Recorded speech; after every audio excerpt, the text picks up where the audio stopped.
So we used to go to Sydney all the time for fights, but John had no female fighters. I was his first female fighter.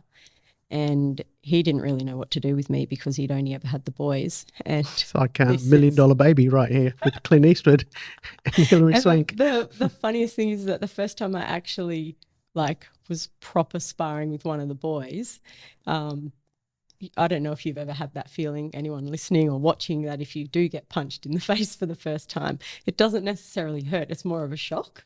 So I literally copped about 3 or 4 punches. Like, there was this little guy who was so fast, and I think he threw a combo and my head just went like that, to the point that I got so overwhelmed that I started crying. I was uncontrollably crying in the middle of the ring, and that like I can't stop, right? Yeah. And John was he just stood there and went, he didn't know what to do because he had never dealt with a female. He'd never dealt with emotions, and he'd probably never dealt with anyone crying before.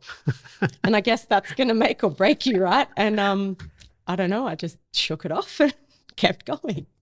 And that was the start of our journey. But he just invested so much time into me. Like, he must have seen something, right?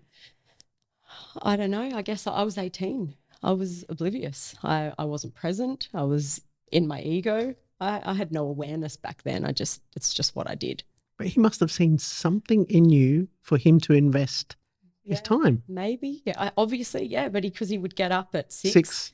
He would do PTs with me before work. So I would have that extra one-on-one session with him every now and then. Then I'd go to training at night with the team. And I was with him for 3 years.